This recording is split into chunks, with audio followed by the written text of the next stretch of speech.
Honourable chief justice of India you Lalit साहब की जो बेंच सी ਉਹਦੇ ਵਿੱਚ जो सख्त टिप्पणी की गई है कि भाई साहब भाई बलवंत सिंह राजोआने के केस च जो अननैसेसरली डिले हो रहा है ਉਹਦੇ ਵਿੱਚ बार बार 2-2 महीने कह के समा टपाया जा रहा है। स्पष्ट ऑनरेबल कोर्ट ने हुक्म किया कि 30 सितंबर वो फाइनल तरीक है। ऑनरेबल जिहड़ा सुप्रीम कोर्ट के आदेश ने कि होम मिनिस्ट्री ये अपने टिप्पणी स्पष्ट तौर पर दवे। श्रोमणी अकाली दल ते असी सारे अज प्रधानमंत्री साहब नूं नरेंद्र मोदी जी नूं देश के गृह मंत्री अमित शाह जी नूं सारे पंजाबी अपील करते हैं, बंदी सिंह दा मुद्दा, बंदी सिंह की रिहाई, बंदी सिंह वो ने जिन्हां दी किसी दे नाल कोई जाती फर्क जां दुश्मनी नहीं सी, जो उस वेले कांग्रेस की हुक्मरान सरकार सी जिहदी अगवाई इंदिरा गांधी करती सी ते उस तो बाद राजीव गांधी करते सन।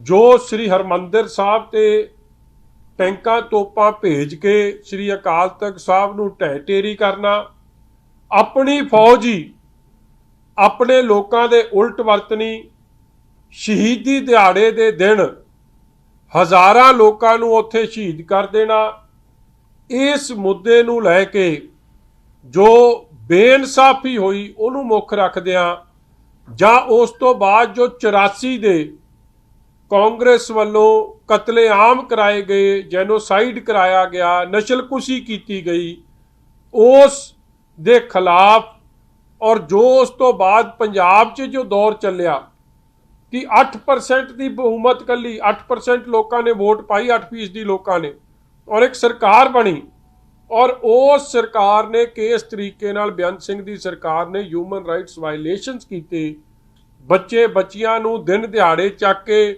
गायब करता जाता सी, फेक एनकाउंटर्स हो जाते सन। इन्हां सारे मुद्दिआं नूं लैके उस वेले माहौल ये बन गया सीगा कि लोकां नूं सरकारां ते विश्वास ही नहीं रह गया सीगा ते बंदी सिंघां ने कुछ फैसले कीते।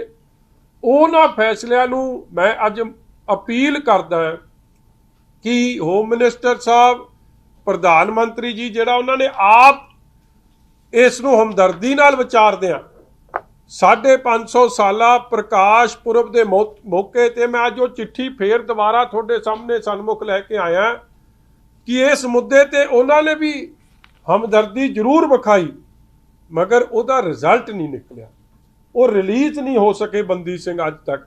और मैं आस करदा, उम्मीद करदा कि इस केस दे इस जिन्हां ने 27 साल सज़ा कट ली है, देखो एक मनुखी अधिकारां दा भी ये कान है, इंसानियत ही नहीं कित्थे कहिंदी 8x8 की चक्की च एक जिहदे च तुसी कोई परोल नहीं, तुसी किसी नूं मिल नहीं सकदे, इन ह्यूमन कंडीशनस ते तुहानूं रखिया जावे। 27 साल तो वध समा हो गया और ये सारी उन्हां दीयां भावनावां नूं उन्हां ने आपदी समय तो वध सज़ा कट ली। सारी गल्लां नूं विचारदिआं मैं बड़ा धन्नवादी हाँ कि ऑनरेबल सुप्रीम कोर्ट ने भी ये इस गल नूं हमदर्दी नाल विचारन की गल की है और मैं आस करदा, उम्मीद करदा क्योंकि now the ball is in the court of the home ministry and the prime minister of this country. इन्हां दी 11/10/19 की ये चिट्ठी है जिहड़ी अंग्रेजी च लिखी सी, commemoration of 550th birth anniversary of Guru Nanak Dev ji, special remission and release of prisoners.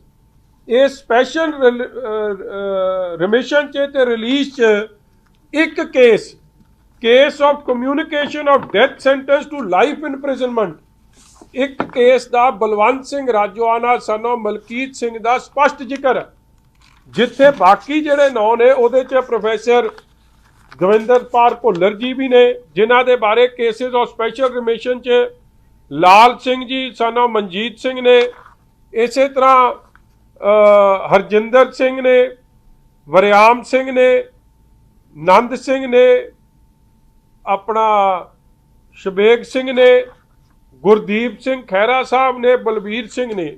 ਮੇਰੀ ਅੱਜ ਸਰਕਾਰ ਨੂੰ ਇਹ ਬੇਨਤੀ ਹੈ ਕਿ ਤੁਹਾਡੀ ਚਿੱਠੀ ਹੈ ਔਰ ਗੁਰਪੁਰਬ ਤੋਂ 550 ਸਾਲਾ ਗੁਰੂ ਨਾਨਕ ਦੇਵ ਜੀ ਮਹਾਰਾਜ ਸੱਚੇ ਪਾਤਸ਼ਾਹ ਦੇ ਪੁਰਬ ਤੋਂ ਇਤਿਹਾਸਿਕ ਮੌਕਾ ਜਾਂ ਸ਼ਰਧਾ ਭੇਟ ਕਰਨ ਦਾ ਇਸ ਤੋਂ ਵੱਡਾ ਦਿਨ ਕੋਈ ਨਹੀਂ, ਸਮਾਂ ਕੋਈ ਨਹੀਂ।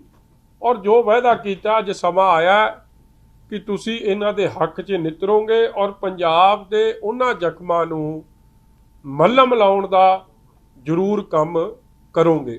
ਔਰ ਮੈਂ ਇਹ ਆਸ ਉਮੀਦ ਕਰਦਾ ਵੀ ਕਿਉਂ ਆ, ਭਾਵੇਂ ਸਮੇਂ ਨਾਲ ਸ਼੍ਰੋਮਣੀ ਅਕਾਲੀ ਦਲ, ਸ਼੍ਰੋਮਣੀ ਗੁਰਦੁਆਰਾ ਪ੍ਰਬੰਧਕ ਕਮੇਟੀ ਇਹਨਾਂ ਚੀਜ਼ਾਂ ਨੂੰ ਲੈ ਕੇ ਰਾਸ਼ਟਰਪਤੀ ਸਾਹਿਬ ਨੂੰ, ਡਾਕਟਰ ਮਨਮੋਹਨ ਸਿੰਘ ਜੀ ਨੂੰ, ਅੱਜ ਦੇ ਪ੍ਰਧਾਨ ਮੰਤਰੀ ਸਾਹਿਬ ਨੂੰ ਨਰਿੰਦਰ ਮੋਦੀ ਜੀ ਨੂੰ ਮਿਲਦੇ ਵੀ ਰਹੇ ਆ, ਚਿੱਠੀ ਵੀ ਲਿਖਦੇ ਰਹੇ ਆ। ਮੈਂ ਇਸ ਗੱਲ ਦੀ ਆਸ ਉਮੀਦ ਕਿਉਂ ਕਰਦਾ ਕਿਉਂਕਿ there cannot be two set of rules in our constitution.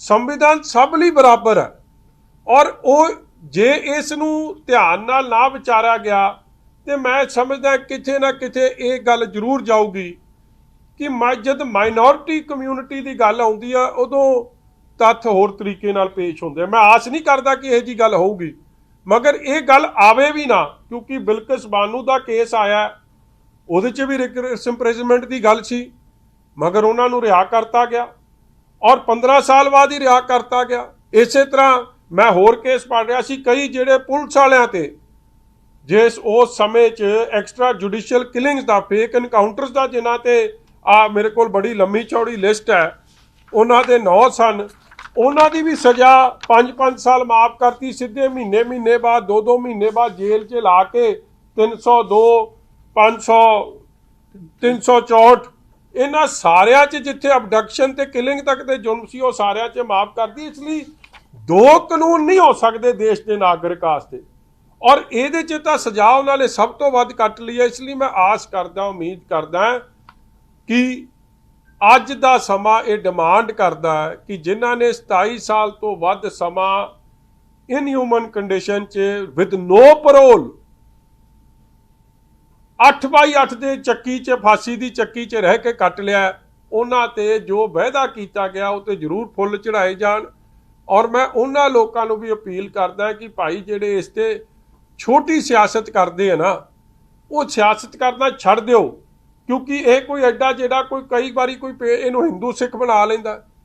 ਉਸ ਇਨਸੀਡੈਂਟ ਤੋਂ ਬਾਅਦ 27 ਸਾਲਾਂ 'ਚ ਕਿਹੜੀ ਸ਼ਿਕਾਇਤ ਆਈ ਹੈ ਭਾਈ ਬਲਵੰਤ ਸਿੰਘ ਰਾਜੋਆਣਾ ਸਾਹਿਬ ਦੀ? ਕੋਈ ਸ਼ਿਕਾਇਤ ਆਈ? ਗੁੱਡ ਕੰਡਕਟ ਦਾ ਹਮੇਸ਼ਾ ਹੀ ਉਹਨਾਂ ਦਾ ਜੇਲ੍ਹ ਤੋਂ ਪਤਾ ਲੱਗਿਆ ਕਿ ਕਦੇ ਵੀ ਕੋਈ ਇਹੋ ਜਿਹਾ ਕੰਡਕਟ ਸਾਹਮਣੇ ਨਹੀਂ ਆਇਆ।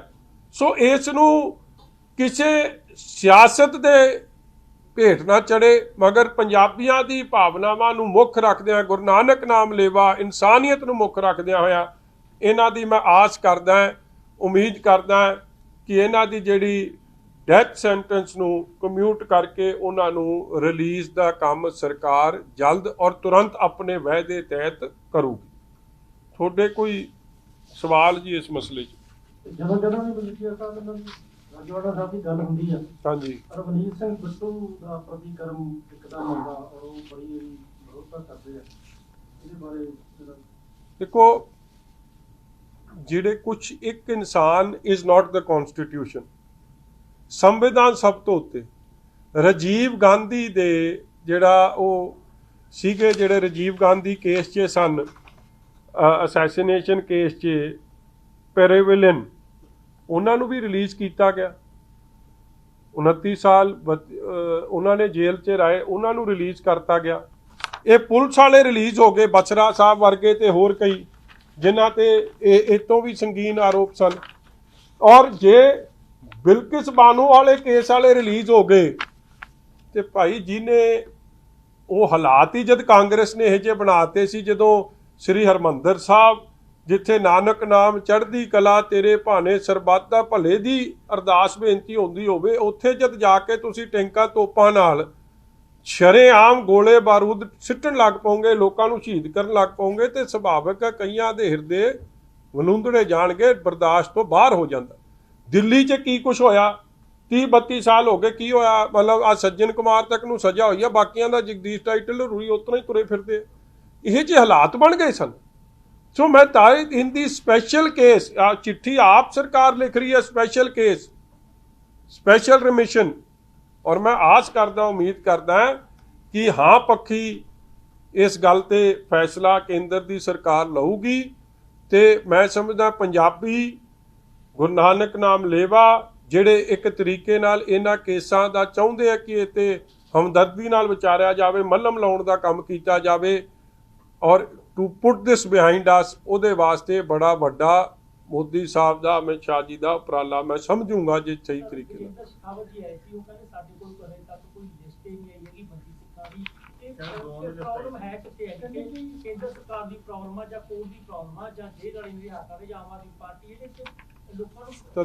ਨਾਲ। ਤਦੇ ਮੈਂ ਤੁਹਾਨੂੰ ਸਪਸ਼ਟ ਕਰ ਰਿਹਾ ਕਿ ਇਹ ਮੇਰੀ ਚਿੱਠੀ ਨਹੀਂ ਹੈ। ਮੈਂ ਹੁਣ ਉਹ ਚਿੱਠੀ ਪੜ੍ਹ ਦਿੰਦਾ, 11/10/19 ਦੀ ਚਿੱਠੀ ਹੈ। ਜੇ ਚਿੱਠੀ ਦਾ ਨੰਬਰ ਚਾਹੁੰਦੇ ਹੋ ਤਾਂ ਉਹ ਵੀ ਦੇ ਦੇਣਾ।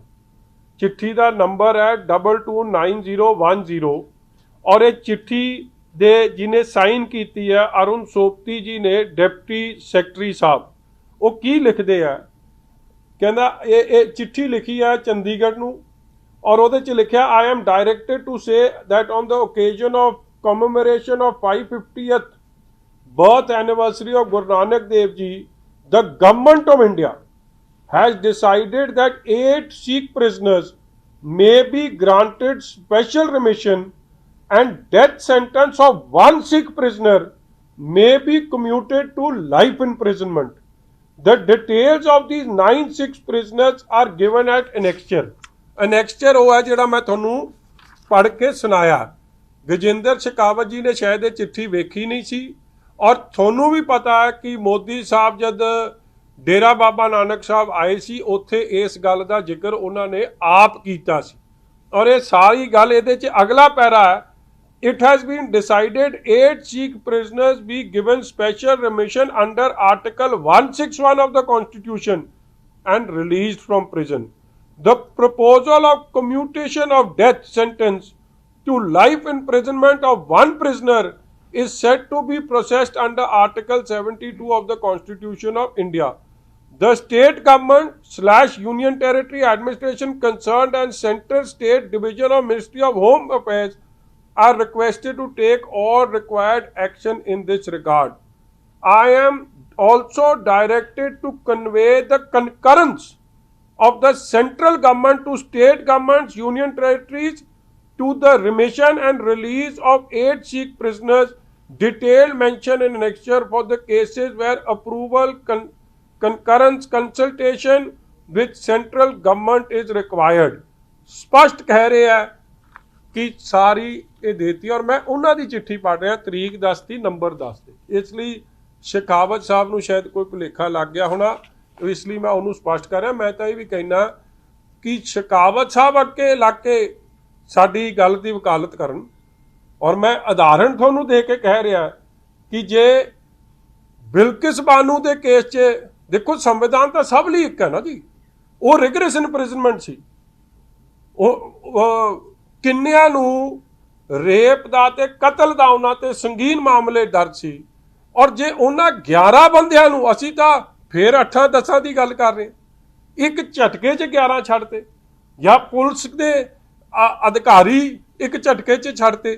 ते भाई पुलिस वास्ते जां रेप अक्यूज़ड वास्ते जां किसी वास्ते कानून वखरे तां नहीं, इक्को कानून।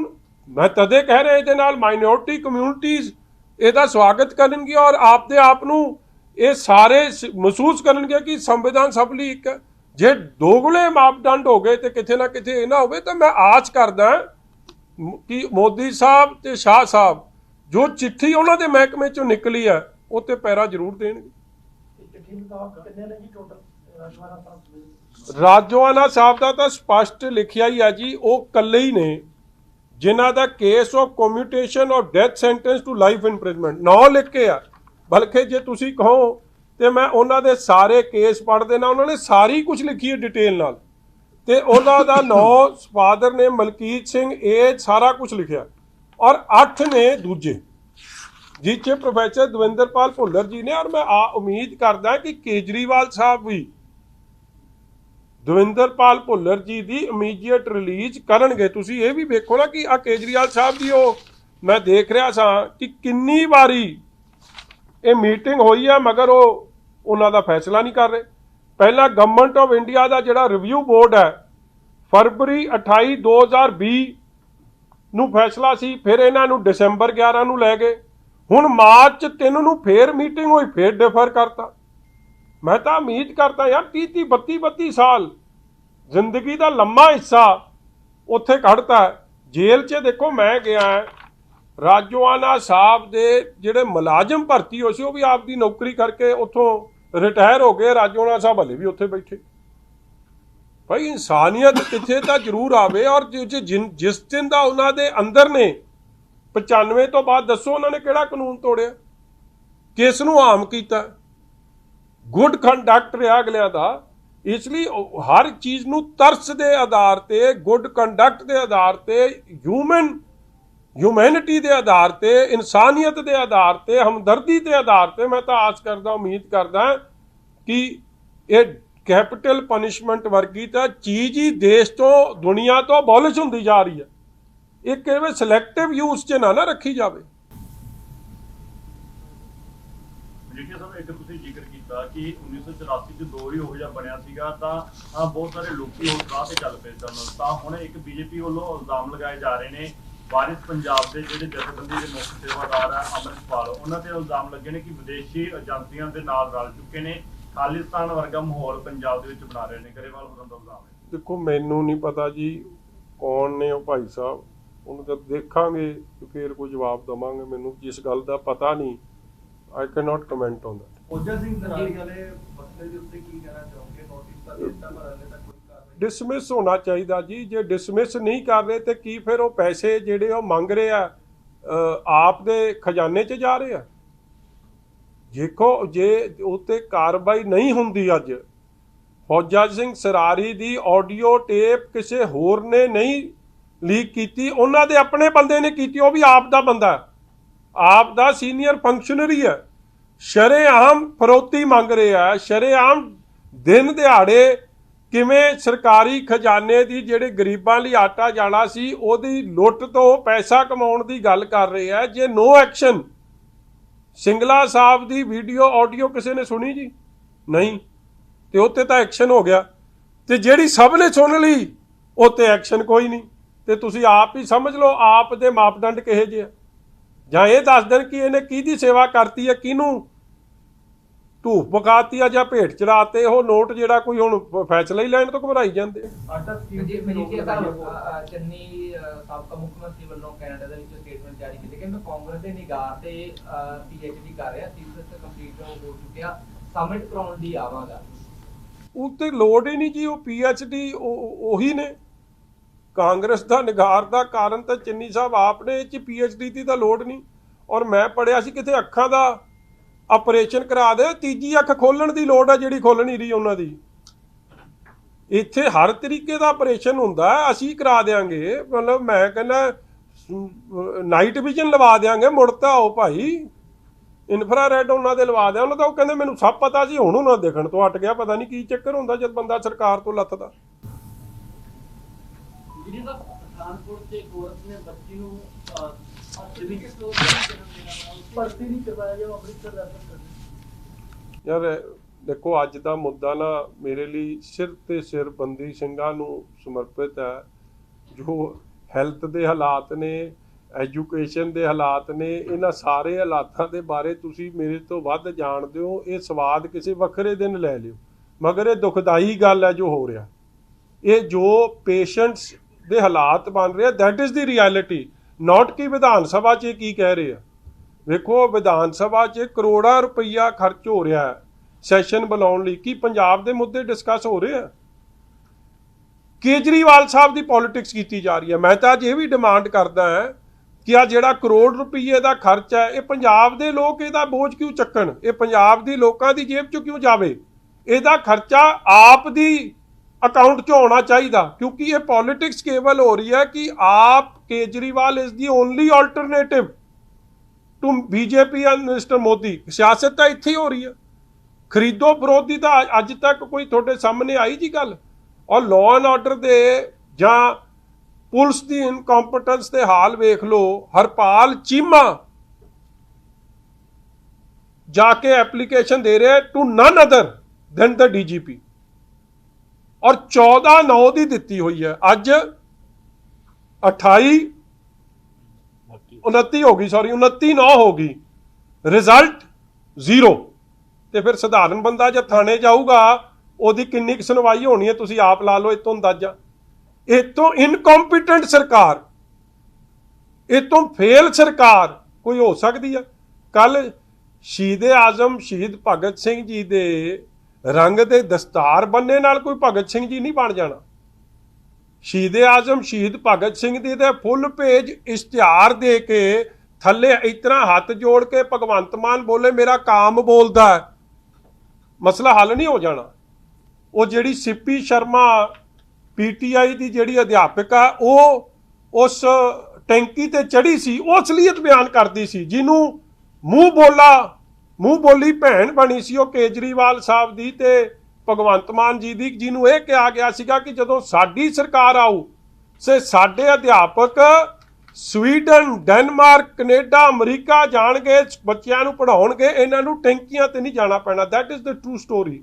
ਜਾਂ ਜਿਹੜੇ ਇੰਪਰੈਟਸ ਲਾਈਨਮੈਨ ਵਾਲੇ ਚੜੇ ਬੈਠੇ ਆ ਟਾਵਰ ਤੇ, that is the true story. ਔਰ ਇਹਨਾਂ ਦੀ ਤਾਂ ਡਿਸਕਸ਼ਨ ਕੋਈ ਨਹੀਂ। ਕਿਸਾਨ ਖੁਦਕੁਸ਼ੀ ਦੇ ਮੁੱਦੇ ਤੇ ਡਿਸਕਸ਼ਨ ਕੋਈ ਨਹੀਂ, ਲੰਪੀ ਸਕਿਨ ਕੀ ਤੇ ਡਿਸਕਸ਼ਨ ਕੋਈ ਨਹੀਂ, ਕਿਸਾਨਾਂ ਨੂੰ ਮੁਆਵਜ਼ਾ ਨਹੀਂ ਮਿਲਣਾ ਉਹਦੀ ਡਿਸਕਸ਼ਨ ਕੋਈ ਨਹੀਂ, ਮੁਲਾਜ਼ਮਾਂ ਦੇ ਮੁੱਦੇ ਦੀ ਡਿਸਕਸ਼ਨ ਕੋਈ ਨਹੀਂ।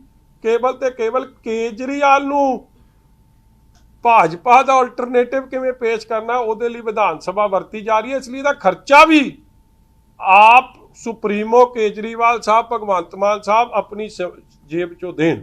ਮਜੀਠੀਆ ਸਾਹਿਬ ਇਹ ਸਵਾਲ ਮੇਰੇ ਸਾਥੀ ਦਾ ਇਸ ਕਰਕੇ ਸੀ ਕਿ ਗੱਲ ਇਹ ਸੀ ਕਿ ਸਾਡੇ ਗ੍ਰੰਥਾਂ ਦੇ ਵਿੱਚ ਸਾਡਾ ਇਤਿਹਾਸ ਕਹਿੰਦਾ ਵੀ ਔਰਤ ਦਾ ਸਨਮਾਨ ਹੋਣਾ ਚਾਹੀਦਾ। ਜੋ ਕੱਲ੍ਹ ਦੇ ਹਾਲਾਤ ਸੀ ਉਹ ਇਨਸਾਨੀਅਤ ਨੂੰ ਸ਼ਰਮਸ਼ਾਰ ਕਰਦੇ ਨਾਲ ਜੀ ਬੱਚਾ ਫਰਸ਼ ਤੇ ਪਿਆ ਹੈਗਾ, ਔਰਤ ਲਿਟਰੀ ਜਾਂ ਕੋਈ ਚੱਕਰ ਨਹੀਂ, ਹਾਲੇ ਤੱਕ ਹਸਪਤਾਲ ਪ੍ਰਸ਼ਾਸਨ ਤੇ ਇੱਕ ਕਾਰਵਾਈ ਨਹੀਂ ਹੋਈ। ਇਹ ਜਿਹੜਾ ਹੈਲਥ ਮਿਨਿਸਟਰ ਹੈ ਜੋੜਾ ਮਾਜਰਾ ਸਾਹਿਬ, ਜਿਹੜਾ ਮੈਨੂੰ ਲੱਗਦਾ ਸ਼ਾਇਦ 12ਵੀਂ ਪਾਸ ਨੇ, ਜੋ ਮੈਂ ਤੁਹਾਡੇ ਅਖਬਾਰਾਂ ਰਾਹੀਂ ਪੜ੍ਹੇ, ਉਹ ਤਾਂ ਇੱਕ ਐਜੂਕੇਟਿਡ ਡਾਕਟਰ ਰਾਜ ਬਹਾਦਰ ਜੀ ਨੂੰ ਜਿਸ ਤਰ੍ਹਾਂ 80 ਸਾਲ ਦੇ ਬੰਦੇ ਨੂੰ ਜਲੀਲ ਕਰ ਰਿਹਾ, ਉਸ ਦੀ ਦੇਖ ਰੇਖ ਹੇਠ ਸਾਡੀ ਧੀਆਂ ਭੈਣਾਂ ਦੇ ਨਾਲ ਇਹੀ ਬਦਸਲੂਕੀ ਹੋਊਗੀ। ਇਸ ਗੱਲ ਦਾ ਅਫਸੋਸ ਹੈ। ਔਰ ਉਸ ਧੀ ਨੂੰ, ਉਸ ਭੈਣ ਨੂੰ, ਸਾਡੀ ਨੂੰ, ਮਾਂ ਨੂੰ ਫੁੱਲ ਹੈਲਥ ਸਰਵਿਸਿਜ਼ ਮਿਲਣੀ ਚਾਹੀਦੀ ਜੋ ਇਹ ਪ੍ਰੋਮਿਸ ਕਰਦੇ ਆ। Mohalla clinic is a drama, it is a PR exercise. ਇਹ ਅਸਲ ਸੇਵਾ ਨਹੀਂ ਹੈ। ਔਰ ਅਸਲੀਅਤ ਜੋ ਰਾਜ ਬਹਾਦਰ ਜੀ ਨਾਲ ਹੋਇਆ, ਇਸ ਲਈ ਉਹ ਧੀ ਭੈਣ ਦੇ ਨਾਲ ਜੋ ਹੋਇਆ ਉਹਦੀ ਐਕਸ਼ਨ ਹੋਣਾ ਚਾਹੀਦਾ ਜੀ। ਜਿਹੜੇ ਰਿਸਪੌਂਸਿਬਲ ਲੋਕ ਨੇ ਉਹਨਾਂ ਦੇ ਐਕਸ਼ਨ ਹੋਣਾ ਚਾਹੀਦਾ। Minister should resign for his failures. Thank you.